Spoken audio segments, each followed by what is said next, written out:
I read this wonderful line by the poet Marie von Heyl the other day, who was talking about her poetry, and she said she has it's always easier for her to talk about the last line of a poem, so how a poem ends, than about the first line. Because the poem ends on the page, but it does not begin on the page. And similarly, this conversation is going to have an end, but of course it began much earlier. Would you agree to what Marie von Heyl says, that a painting does not begin on the canvas, or where does your process start? That's a really good way of thinking about it, because the canvas, of course, is the tool that is going to transmit, and there, of course, it starts to be already dubious, because what it is going to transmit is not something that I will know in advance. But of course, if you can reverse engineer the painter out of the painting, I think it actually is a failure of the painting if you can do that. I do, of course, acknowledge that this painting would not be this painting if it wouldn't have been sourced out of the incredibly weird and diverse material that I have been collecting inside forever, basically, without knowing about it. Because, as you know, we talk about that often, I don't have a visual memory, I don't have any memory, basically. I'm an avid reader, I'm very married to this idea of synchronicities, and because of that, always enchanted by the chance encounters of objects and text and images that come my way. And I am feeding on that. My joy in life comes from that, and every painting is an expression of that.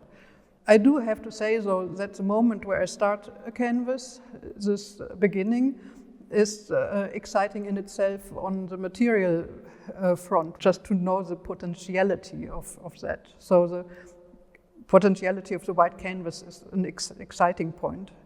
In Deleuze's wonderful lecture series on painting, he talks about the white canvas, the empty canvas, and which is also sort of a myth in the art, in the fairy tale of art production that you learn in academia, is that horror vacui, the fear of the white canvas. And he says, no, the canvas is not empty. The opposite, it's full, it's abundant, everything is moving. But what is on the canvas is the cliche. So when you come to this studio and you see 8 white canvases, are they actually, 8 over full canvases? It used to be like that. Yeah. And of course, when you start out as a painter, that is exactly the problem. You kind of name every gesture that you make because you have taught yourself to recognize and to not copy anything, and to not be trapped, and to not fall into the cliches. I think at this point in my life, it is still there, but it has changed. It is my own cliche. It's a cliche of my idea of myself that I have to paint against, if anything. I'm not thinking anymore about, where something leads, if this will be the cliche direction that I want to avoid, if this looks too much like that, or if anything, it is something that I'm following now, that, because I follow desire in the painting, expressing it instead of fighting against it. Would you say that it's a difference, and now you feel it's easier to actually work with the cliche, not against it? And the question would be rather, what can I do with this? Yeah. I'm not that painter that mirrors herself in the work. I mean, it's of course a given that everything I do is created by me, and it is created out of nowhere. But it is not something that I want to make a point about, that this is me as an artist who does it. Pan-American.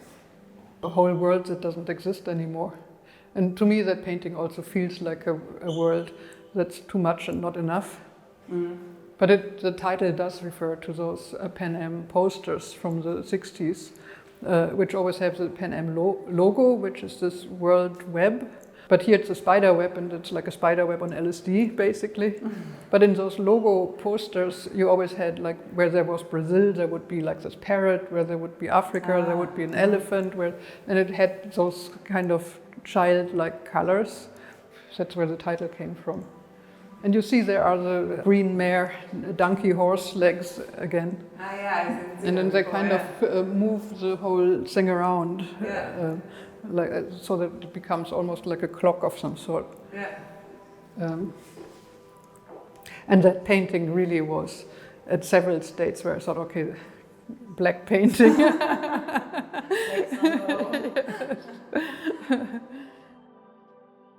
You know how important language is for me, and how I've been raised myself basically on language and with language. That I was a reader from day one. Basically, my parents said the only way to calm me down when I was a toddler was to give me a lot of newspapers that I would rip into 1,000 pieces, and then it was always books. Always, I'm a hoarder of books, and but I also had an epiphany when I was a teenager, and I can still feel how important that was, where I was sitting with a friend in my room having tea, and in my ways, which is over-confessional, just vomited all information about myself and my problems and whatever.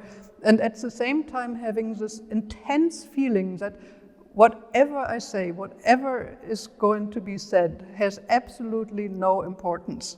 That it's just words. That you're like the person who gets buried in my opinions right now, that nothing is happening basically. That's almost the opposite. Because they have no real world impact, or what do you mean? No, that I had this feeling that words will never have anything to do with me. So it's really strange. And I know that paintings for me are an ineffable language that actually has something to do with me. So that is a way for me to be in the world, without explanation, without opinion, without any other consequence than just that painting or that painting, which will also, when the beholder looks at it, be made a different painting. So it kind of enables everybody to find their own specific non-word ideas in it. In one interview, I heard you say, my family is obsessed with language. I was like, true. And then you said, maybe that's why I paint to eradicate language. And I felt like, is that true? Because your paintings seem so semantically structured to me, so they seem very language-like, even though they are maybe a relief of language. Or you can keep language at distance or at bay through your paintings. And yet there's something, it's a bit like as if all the elements of language were still present, but the ties were severed. So you have reference, but it's not pointing to anything. It's more like a gesture, and you have a sort of effective discharge of meaning, and yet you don't know what it is for. And you have ciphers, but ciphers without a context, almost like letters without an alphabet. So it seems like all the elements are there. So they're deeply language-like to me, and yet they are not language. Does this echo your experience you had with your friend, that it's like, it is language, and yet? There is actually the power of it, I find. This conversation with my friend was about how powerless the actual language is. How this is just fluff. It's not going anywhere. It's in the same way that I'm completely incapable to write something or to express my own thoughts in language. And I think that's also why the animals are appearing in the paintings, because for me they stand in also for this language without words. How do animals think? That's another thing that has fascinated me already when I was little. Just looking at the cat and thinking, I can tell that it's thinking something really mean, but I really don't know how it is putting that strain of, and it is a complicated strain of thought. But how does it look if there is no language, if there are no words? How does thought without words look like? It's an incredibly interesting question. And of course we know there is body language, there are all kinds of languages, but that's still not nailing it. There's still the fact that this cat is looking at you and you know it is thinking something, but how is it thinking without language? Yeah.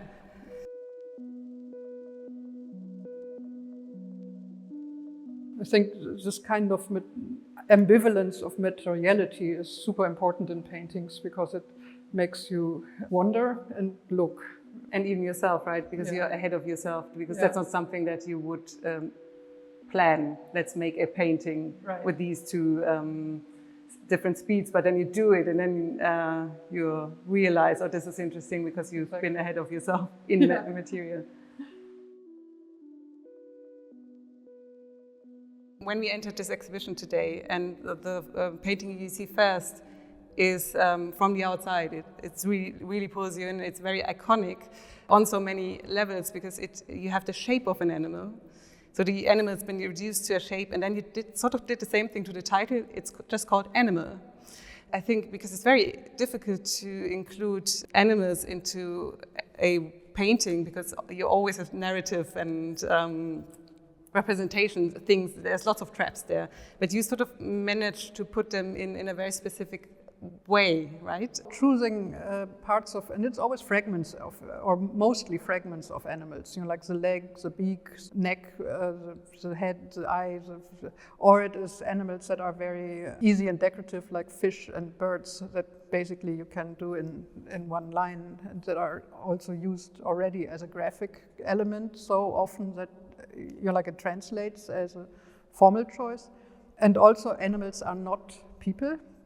So it is a nod to representation without that it actually has psychology in it. More is symbolic sort of nudge towards meaning. Coming back to the idea of painting and the way a painting is constructed, I think like the outline, or like here in this painting, there are a lot of outlines of horse and donkey legs tumbling down. Those are also force fields. So I need them in a formal way. It's not all about what does it mean. It really is something that holds a painting together, or it opens it up. But instead of using something that would be direct, like for example an eye, if you put eyes in something, it immediately you look there. Or the handprints that I put in, that you read as an immediate sort of connection to the artist and to the history of mankind in a weird way.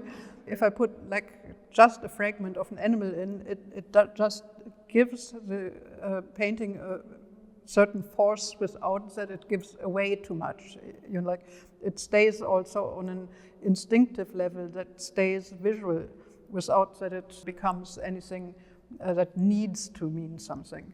But therefore, it's important that it's animal fragments, because you have you have your ways of conquering the empty canvas you talked about is that you often draw lines just to, I don't know, make yourself at home on the canvas. But these are, it's not ornaments, right? It's important that it's an animal. It's the opposite of a pattern.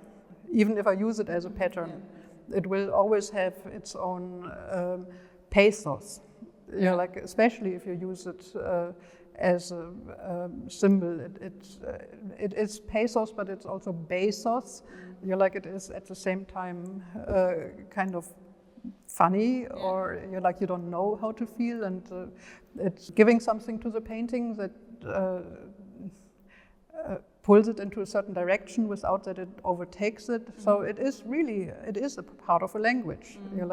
It's like a cipher that I can use. Yeah. That was really funny when I started that painting. I started it how I haven't done that in years, but sometimes early on I would start a painting by laying down a grid of tape. Yeah. And then painting it one color, then laying down another grid of tape, then painting, and so you have different colors. When you take it off, you have all those different colored things. And here was just one layer, but it was really funny because then I put this abstract expressionist background over it, and realized that if I would take off the tape, I would completely ruin the painting. And I was so mad at myself. You cannot leave it on, because it's going to fall off sooner or later. Yeah. So I had to take it off, and it did ruin the painting.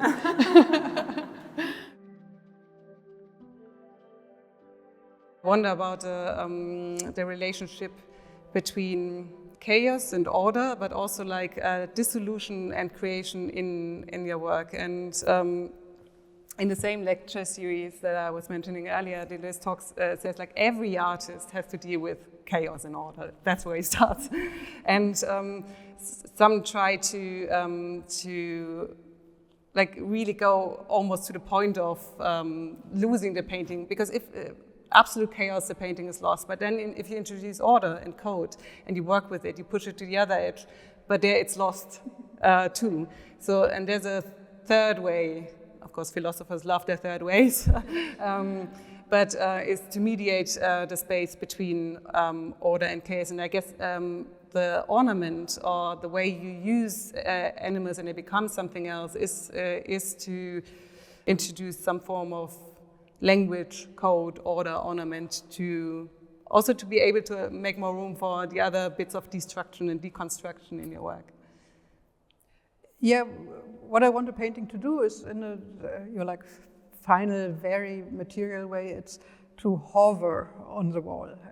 To not clunkily talk about anything, but to hover on the wall and to present itself to the viewer as something, as an entity before anything else. So it starts to be dangerous if we talk too much about the ciphers and the language and so etwas, because it is deconstructing the painting. And the important thing about painting, in my opinion, is that the deconstruction happens and construction happens in the making, but the painting in the end is an offering that is a whole. When you say mediating, it's funny because it really is almost as if the painting hovers between two magnetic poles. This kind of mediation is something that I'm trying with every painting in a different way to create. Mediation doesn't mean balance, right? Because balance is boring too. So it is, I think you need to find the interesting in it. You told me that when, as a little girl, when you, any task you had to do was sort of outrageous to you and very difficult to focus on, for example, tidy your room. But you could do it if you said, oh, let's turn it into something that's interesting. So and there we have chaos. Right. And you have to, but tidying it up is sort of impossible because that would just be transforming chaos into order. You have to find the bit that is interesting in it, right? And it's not balance. Yeah. It's something else. And it is still like that. If anything is formulated for me to do as a task, I get paralyzed. I cannot do it. But if I turn it into the way I did clean my room when I was a kid, for example, was that I took the carpet out and then I threw everything into the middle of the floor, everything. And then little me was took every object and thought, will I need this to the end of my life? So you conjured Marie Kondo. Totally, I was the first.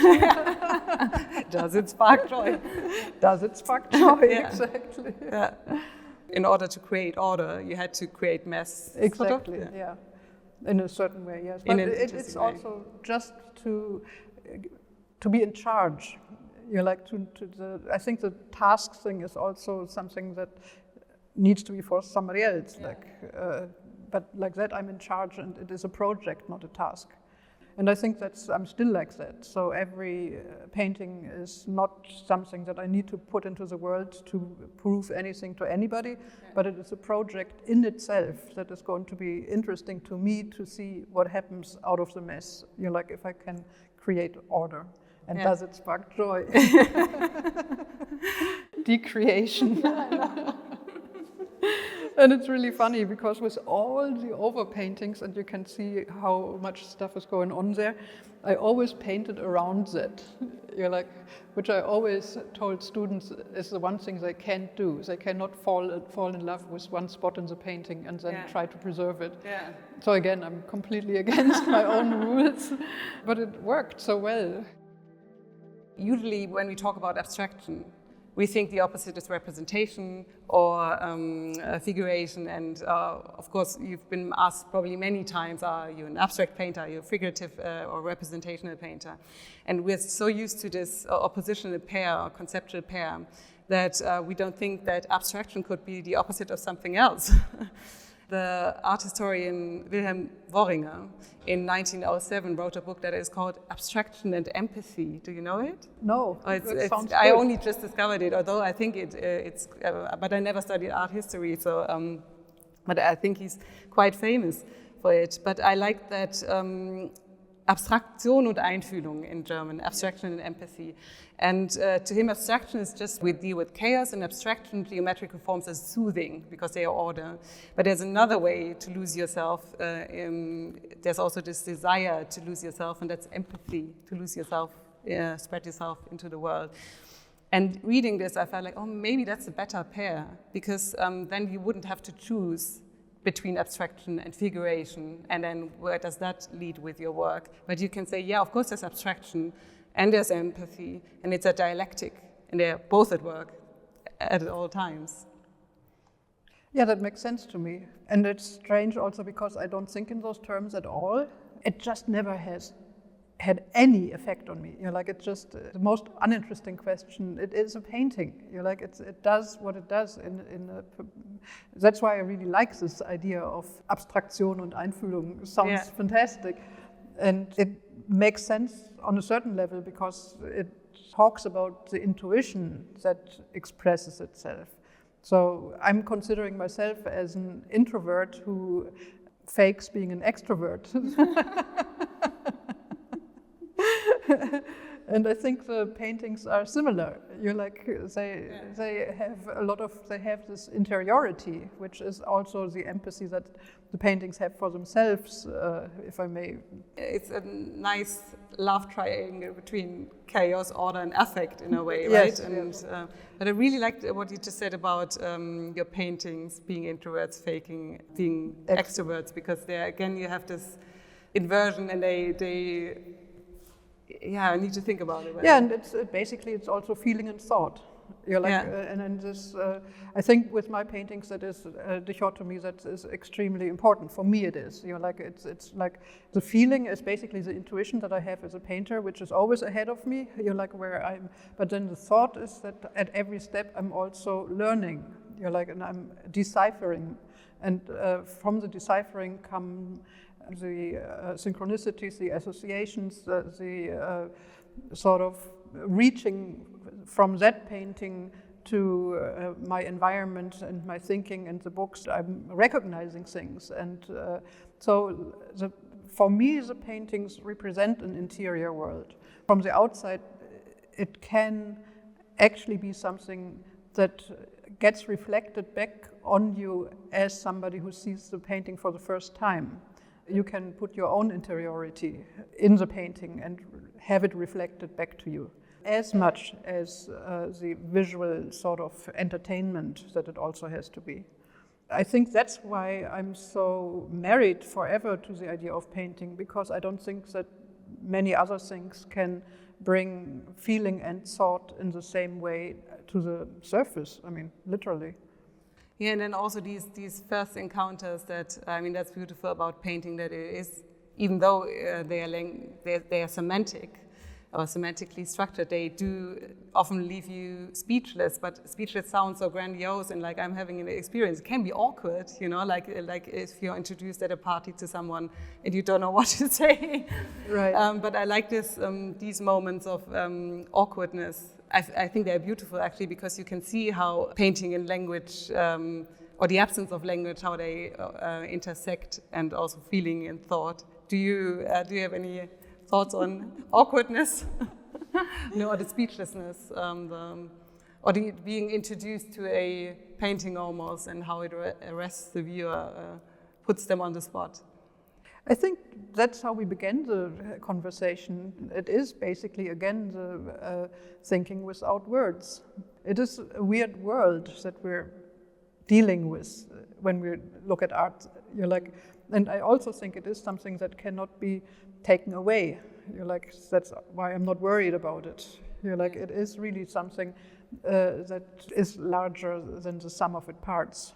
And every painting is larger than the sum of its parts, and every exhibition is larger than the sum of its parts. And it is also something that when you look at it is going to make you feel as if there is something more than you think, and literally. And I think that's really fantastic.